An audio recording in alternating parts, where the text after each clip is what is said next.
Քաղաքային ժողովի դեպքի մոտ ինչ-որ վիճաբանություններ եղել ձեր եւ ինչ էր եղել բան։ Բայց ինչի՞ պետք է վիճաբանություն Ինչ էր եղել, որ սովորական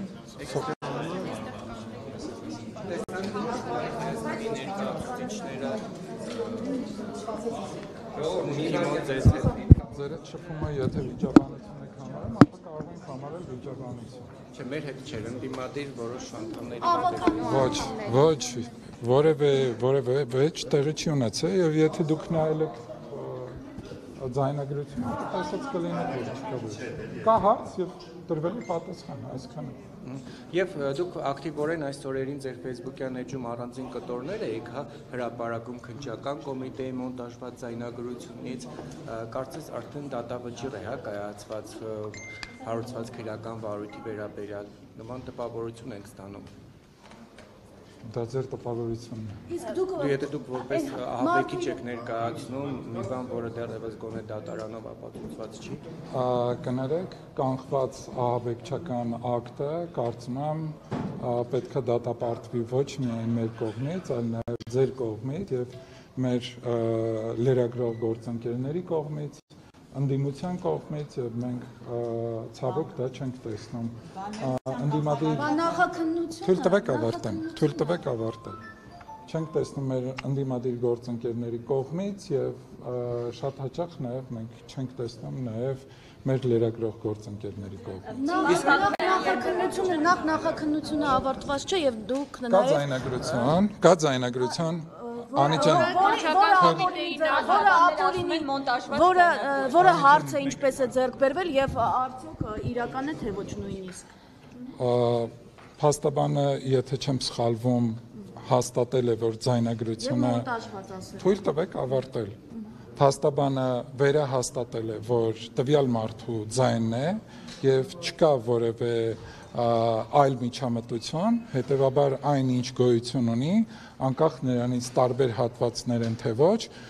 նույն օրն են այդ ձայնագրությունները արված կամ ձայնագրվել են նույն օրը կամ տարբեր օրեր, դրանից իրավիճակը չի փոխվում եւ դրանից գործողությունների պլանը չի փոխվում, հետևաբար այն ինչ մեզ հայտնի է, դա դատապարտելի է եւ որևէ դեպքում չպետք է թույլ տալ հոկտեմբերի 27-ը կրկնվի կամ հոկտեմբերի 27-ից ավելի վատ իրադարձությունների ականատես մենք մեր օրերում լինենք եւ այն ինչ կանխվել է, կարծում եմ շատ կարեւոր է մեր պետության անկախության, մեր պետության ինքնիշխանության, մեր պետության ազատության համար։ Եթե գլխավոր դատախազությունը եւ իրավապահ համակարգը այո ձեր լրատվականներ գրել, որ մենք ես ավականու անդամների հետ դրսում վիճաբանություն եմ ունեցել, որը իրականությանը չի համապատասխանում, տեսանյութ կա, որտեղ ես պարզապես խոսում եմ ավականու անդամների հետ եւ առողջ քննարկում կա։ Պարոն Բաքոյան, այդ առողջ քննարկումը հենց այդպես ներկայացնենք։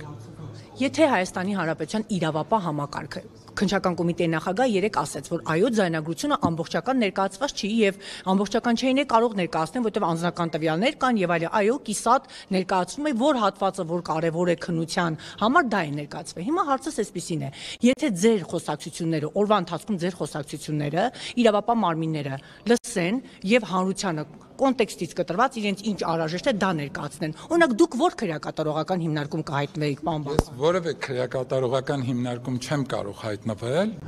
եւ չեմ կարծում, որ դրանք համեմատության եզրեր ունեն իրար հետ։ Առավել եւս դե թույլ տվեք։ Հիմա նայեք, դուք հարց եք տալի, հիմա ձեզ ժամանակին բռնության չէին մեղադրում։ Անիջան ով մեղադրում էր, հաջորդ օրը զրպարտության համար ներողություն խնդրել, բայց ցավոք էլի որոշ լրատվականներ փորձեցին միայն մի կողմը ներկայացնել։ Դա այլևս այդ թեման փակ է եւ դրանք շահարկելը կարծում եմ ոչ բարոյական է։ Հետևաբար թույլ տվեք շարունակել ձեր հարցի պատասխանը ամբողջությամբ տամ եւ խնդրեմ մեր գործընկերներին թույլ տան ավարտեմ ձեր պատասխանը։ Որևէ կերպ դրանք համեմատելու եզրեր չեն եւ ես որևէ քրեակատարողական հիմնարկում կամ իմ ընկերները չեն կարող հայտնվել, որովհետև հիմա խոսքը գնում է ահաբեկչական ակտը կանխելու մասին եւ դուք հիմա որևէ խոսակցություն, օրինակ ես կարող եմ բարևել որևէ մեկին կամ մի մարդու մասին խոսելիս ասեմ ընկեր ջան եւ այդ ընկեր ջանը դուք համեմատում եք ահաբեկչական գործողությունների պլանի հետ։ Ձեր ներքին խոսակցությունները։ Մեր ներքին ոչ, չի կարող այդպես լինել, որովհետև մենք նման խոսակցություններ չենք ունենում, որովհետև նպատակ չկա նման խոսակցությունների, հետևաբար 2016 թվականին, երբ որ Սասնա ծռերը գրավեցին ԲՊՑ բունդը, Նիկոլ Փաշինյանը այդ գործողություններին օրինակ չէր որակում ահաբեկչություն, չնայած որ այդ ժամանակ իշխանությունը նման որակում էր տալիս։ Եվ դա ըստ էության արդեն կայացած փաստ էր, հարձակում էր տեղի ունեցել, սպանվեցին ոստիկաններ։ Ես կարծում եմ, որ 2016 թվականի իրադարձությունների մասին գուցե դուք ամբողջական տեղեկություններ չունեք եւ հետեւաբար այդ գործողությունները ես կարծում եմ, որ դրանք կազմակերպված գործողություններ են եղել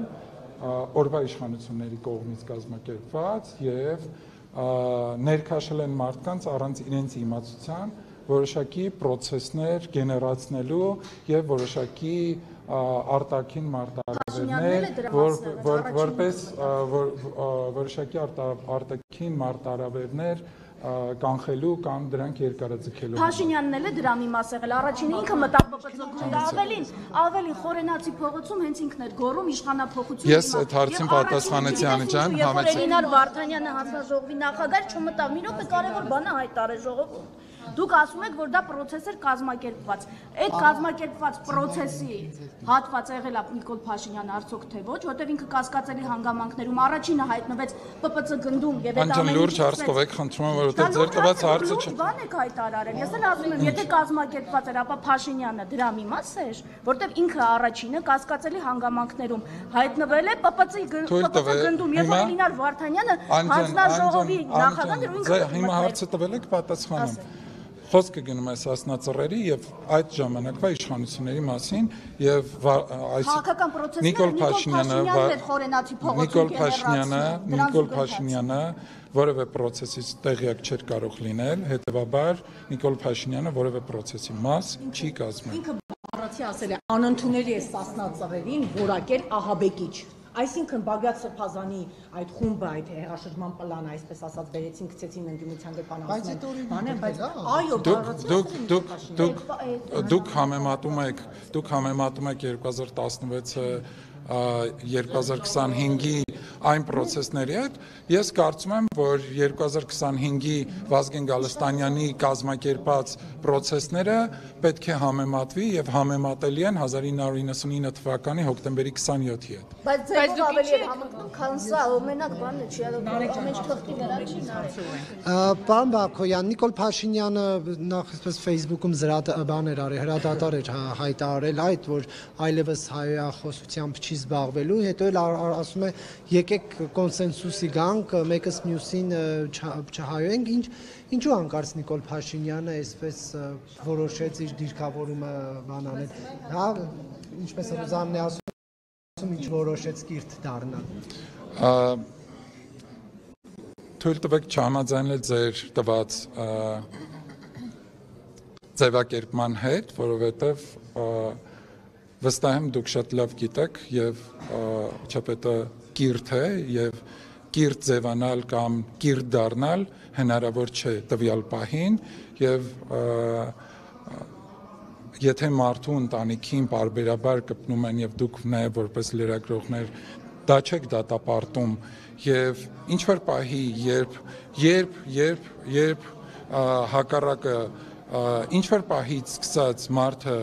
այն դեպքում, երբ իր ընտանիքին շարունակում են նորից վիրավորել հայոյախառն արտահայտություններով եւ դրան արձագանքում է եւ դուք սկսում եք քննադատել, ես կարծում եմ պետք է նայել ես կարծում եմ, որ պետք է երկու կողմն էլ ճիշտ ներկայացնել եւ երկու կողմը Մերի ջան, եկեղեցու մասին խոսք լինել չի կարող, որովհետեւ եկեղեցու մասին խոսք լինել չի կարող, որովհետեւ այս process-ները, որոնք տեղի են ունենում ոչ թե եկեղեցու հետ է, այլ եկեղեցական որոշակի գործիչներով է պայմանավորված եւ եթե նախկին սրբազանը ահաբեկչական ակտ է ձեռնարկում եւ դա բացահայտվում է, կարծում եմ խնդիրը այլ տեղում է եւ ես կարծում եմ, որ Աստծո տանը ծառայող մարդիկ պետք է ծառայեն Աստծուն եւ որևէ այլ process-ով չզբաղվեն, առավել եւս չզբաղվեն ահաբեկչությամբ։ Ասում եք ահաբեկչություն, բայց հենց նույն գլխավոր դատախազությունը 2023 թվականին, երբ որ Դանիել Իոնիսյանը պաշտոնական գրություն էր ուղարկի ասել էր, որ Միքայել Սրբազանը ռազմական հեղաշրջման մասին ահաբեկչական հայտարարություն է ստացում, ասել էր արարքը հանցանք չէ։ Իսկ հիմա գլխավոր դատախազությունը առաջ է քաշում, ոչ հիմնավոր մի փաստարկ ասում է նոր լույսի ներքո հանցագործություն է։ Սա է Հայաստանի Հանրապետության արդարադատությունը, այսպես են քրեակատարողական հիմնարկներում Հայաստանի Հանրապետության արդարադատությունը առավել քան անկախ է եւ 2023 թվականից հետո էլ մի շարք հոգեվորական նախկինում Միքայել Սրբազանին Նիկոլ Փաշինյանի գրառումները հաստատաններն են արձանագրել։ Հենց խնդրում եմ թույլ տվեք ավարտել։ Խնդրում եմ, չէ, թույլ տվեք ավարտել։ 2023 թվականից հետո էլ արվել են մի շարք հայտարարություններ հենց հոգևոր գործիչների կողմից, որոնք հիմք են հանդիսացել այն process-ների, որոնք տեղի են ունեցել։ Պարոն Բակոյան, ձեզ չի մտահոգում, որ անընդհատ այս նմանատիպ գործերը նույն անունը հասակներ բանեն Մասիս Մերկոնյանին են, հա, անընդհատ մակագրվում այս գործերը, որը Հանրապետության կուսակցության նախկին անդամ է եղել։ Սա արդյոք այսպես արդեն որոշված չէ, որ միանգամից նա կալանք։ Նարեկ ջան, Հայաստանի Հանրապետությունում դատական համակարգը առավել քան անկախ է, առավել քան երբևէ անկախ է եւ որևէ մեկը չի կարող միջամտել եւ ազդեցություն ունենալ մի միջամտեք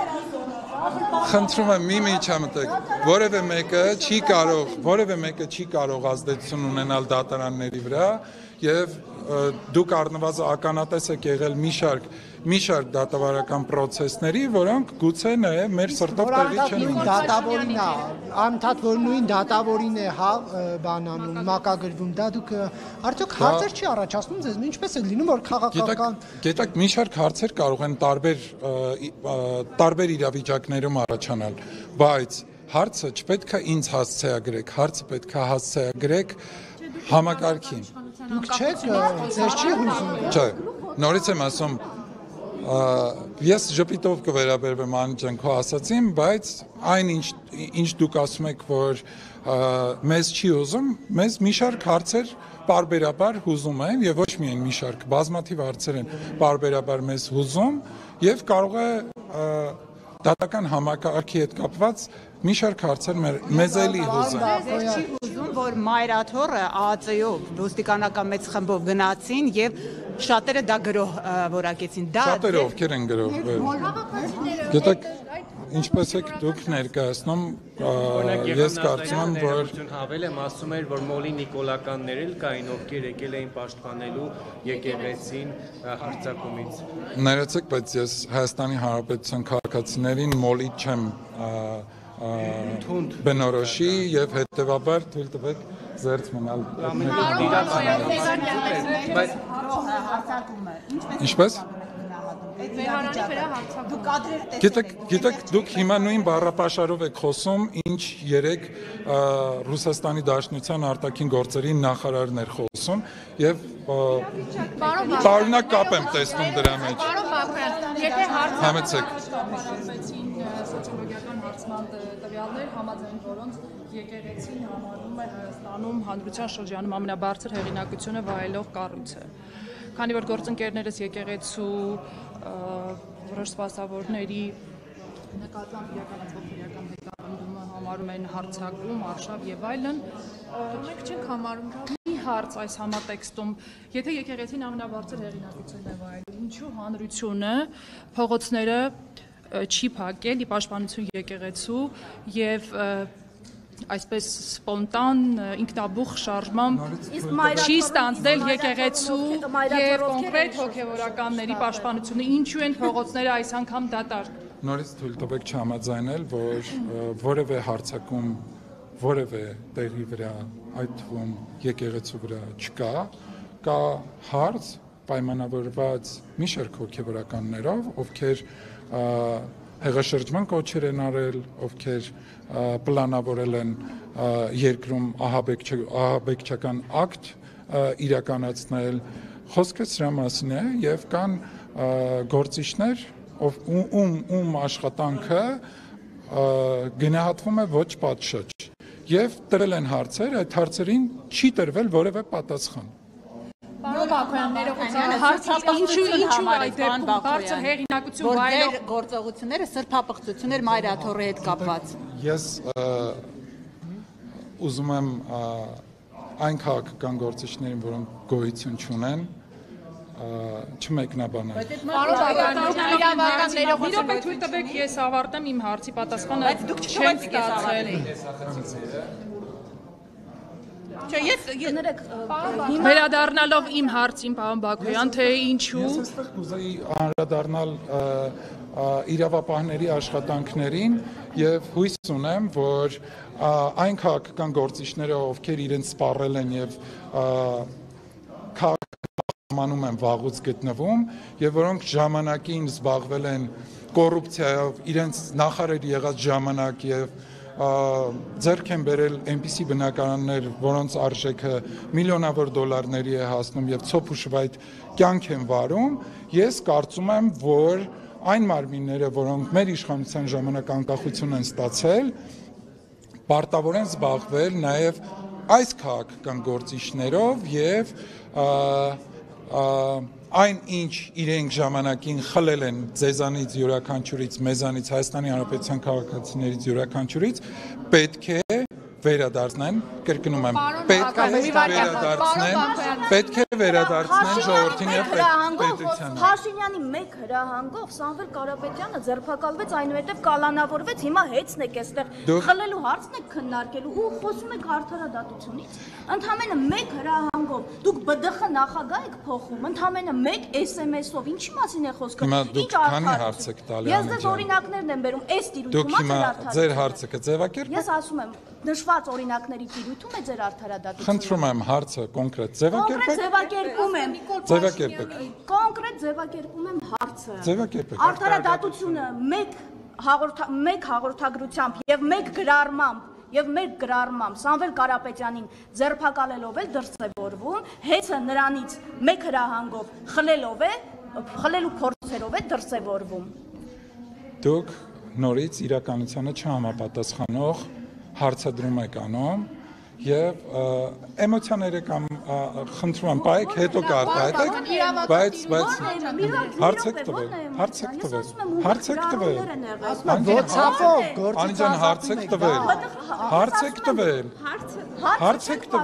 հարցեք տվել Անջան, ես եմ որոշում պատասխանել թե չէ, սա մեկ։ Անջան, կլինի, որ դուք հարցը տալուց հետո բարի լինեք լսել իմ պատասխանը։ Կլինի, որ դուք լսեք։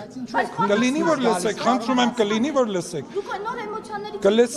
կլսեք պատասխանը։ Դե խնդրում եմ, լսեք, հարց եք տվել, բարի եղեք լսեք։ Սամվել Կարապետյանի մասով ես չեմ կարծում եւ չեմ համարում, որ մեկ գրառմումով դա տեղի ունեցել։ Ես կարծում եմ դրա մասին պարզաբանումներ տրվել են եւ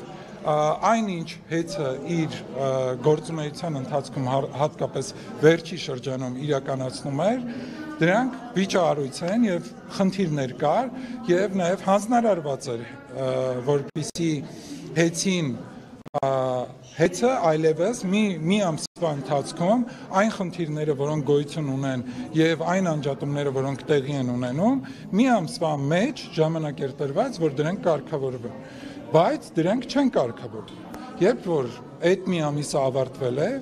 Այդ հենց ավարտվելու ժամանակահատվածում նաև հեծի սեփականատերը քաղաքական հայտարարություններ է անում, ըստ էության այն խնդիրները, որոնք չեն լուծվել հեծում եւ տրված մի ամիսը երբ լրացել է եւ հետեւաբար հարցեր էին առաջանալու հեծի հետ կապված եւ քաղաքական հայտարարություններով քաղաքական հայտարարություններ է արվում, որպեսզի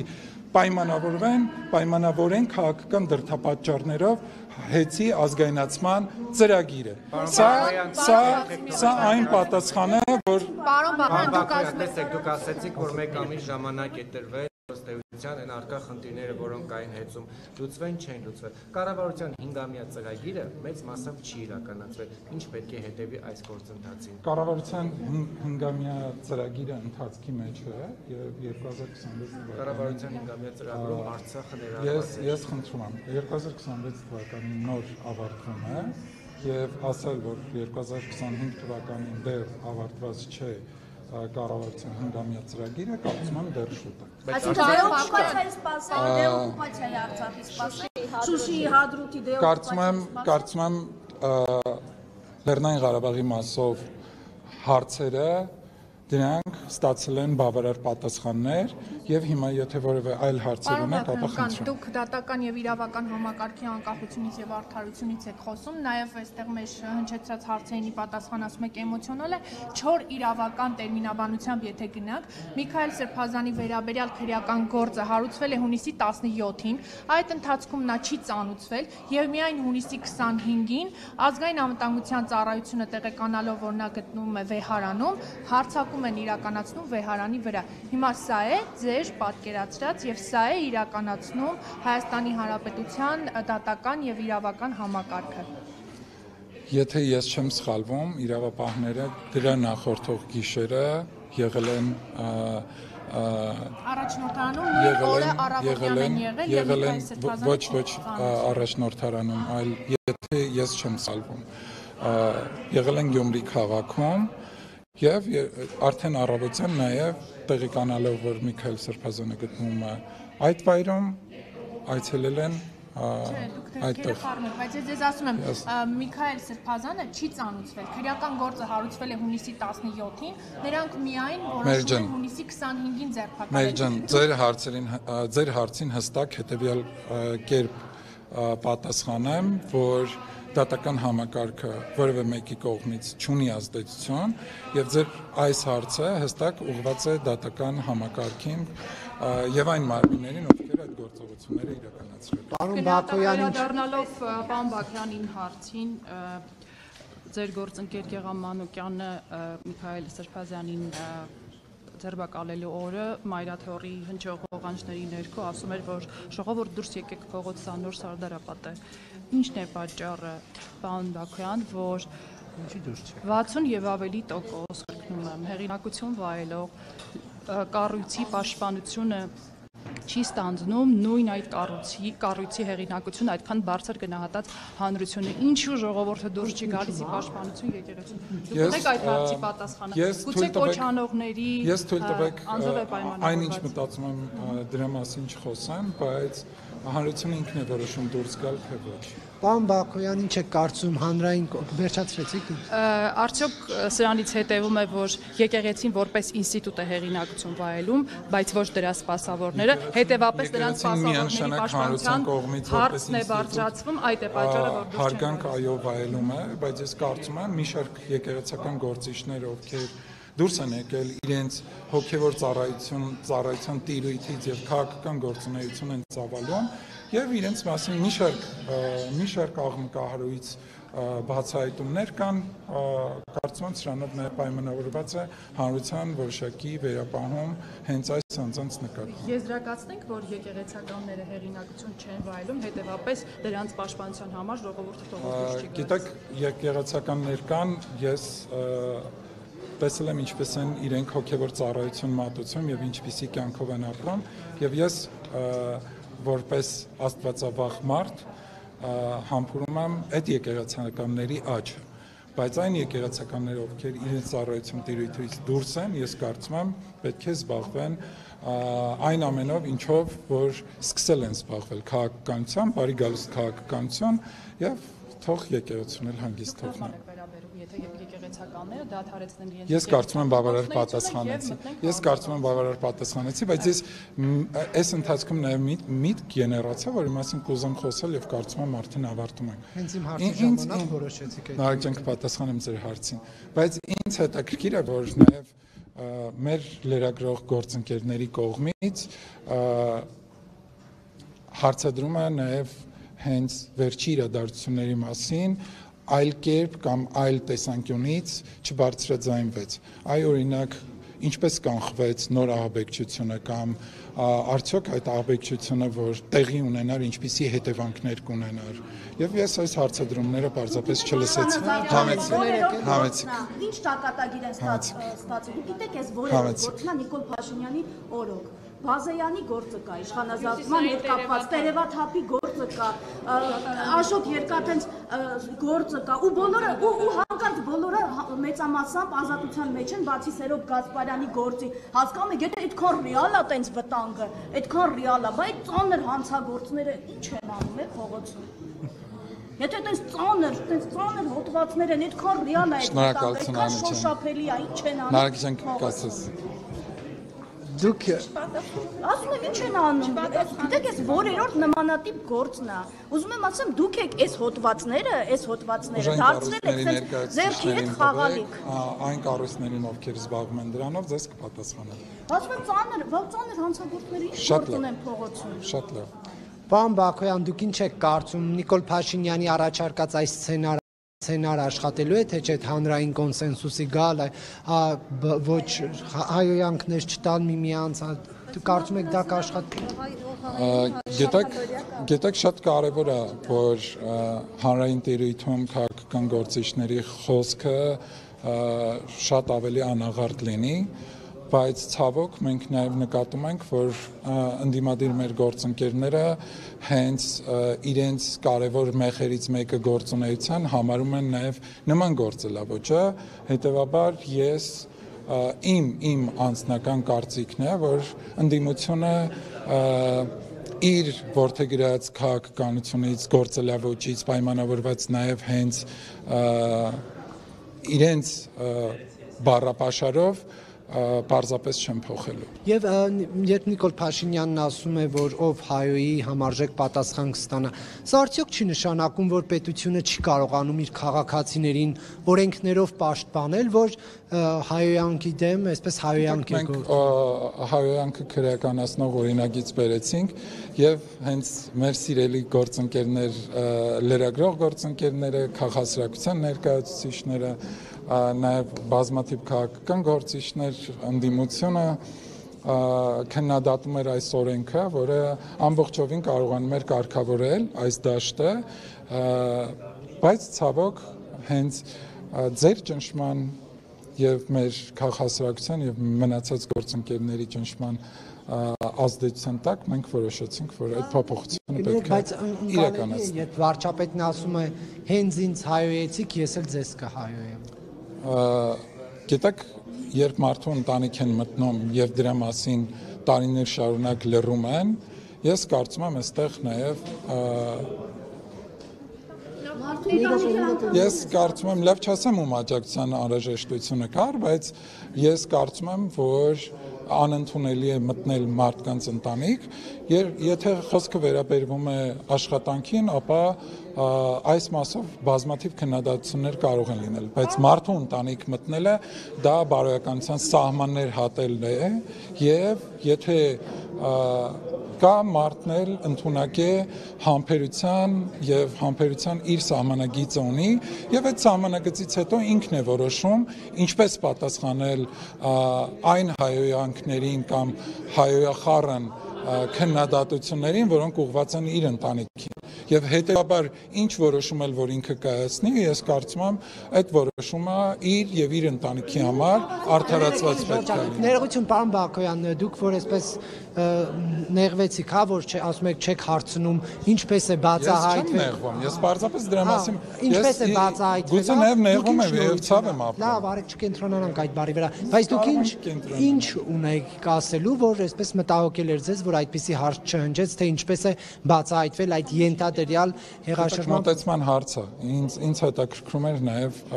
մեր մեդիա դաշտի։ Հիմա ես հարցում եմ, ինչ ունեք ասելու դուք Ես իմ ասելիքը ամբողջությամբ ասեցի։ Դե եթե ասելիք չունեիք, ինչու էիք ուզում որ նման հարց հնչի։ Ես չասեցի, ես ասելիք չունեի։ Ես իմ ասելիքը ամբողջությամբ ասեցի։ Ձեր տված բազմաթիվ հարցերի միջոցով։ Այդ կա հիմա մի բան, որ գիտեք թե ինչպես Քննչական կոմիտեի աշխատանքի թե Շատ լավ ենք վստահում։ Շատ լավ ենք որի վստահում։ շենքից 590 Շատ լավ ենք վստահում։ Որի շենքից $590,000 Շատ լավ ենք պարզապես ստանում են։ Շատ լավ։ Ինչպես է գնա։ Հարց տվեցիք, պատասխանեցիք։ Շատ լավ ենք Շատ լավ աշխատել եք։ Ոչ, շատ լավ ենք վստահում, հարց տվեցիք, ինչպես եք վստահում։ Ասեցի շատ լավ ենք վստահում։ Շնորհակալություն։ Ինչ եք կարծում Բակոյանի հաշվի առնելով Բագրատ Գալստանյանի նախորդ տարվա սեպտեմբեր-օկտեմբերի ամսին հանդիպումը նախկին նախագահներ Ռոբերտ Քոչարյանի եւ Սերժ Սարգսյանի Ես կարծում եմ սինխրոն աշխատում են, այո։ Նրանք իրենց Այո։ ուղղորդումը Այո, կարծում եմ։ ունեցել են այդ Այո, կարծում եմ։ հատկապես Որ միասին են աշխատում եւ այո։ Եվ այսօրվա անդիմության լռությունը եւս դրա մասին էր խոսում, որ միասին են աշխատում եւ ես համարում եմ, որ մասնակից են։ Դուք այսինքն առանց դատարանի վճռի նման հայտարարություն իրավունք ունեմ պատասխանատու անձի տեսանկյունից կարծում եմ դա Ես կարծում եմ այո, կարծում եմ ունեմ, որովհետև առնվազն ահաբեկչական ակտ է կասեցվել եւ սա կարևոր իրադարձություն է, որ տեղի չի ունեցել մեր երկրի համար, մեր երկրի անկախության, ինքնիշխանության, տարածքային ամբողջականության, առասարակ գոյության համար։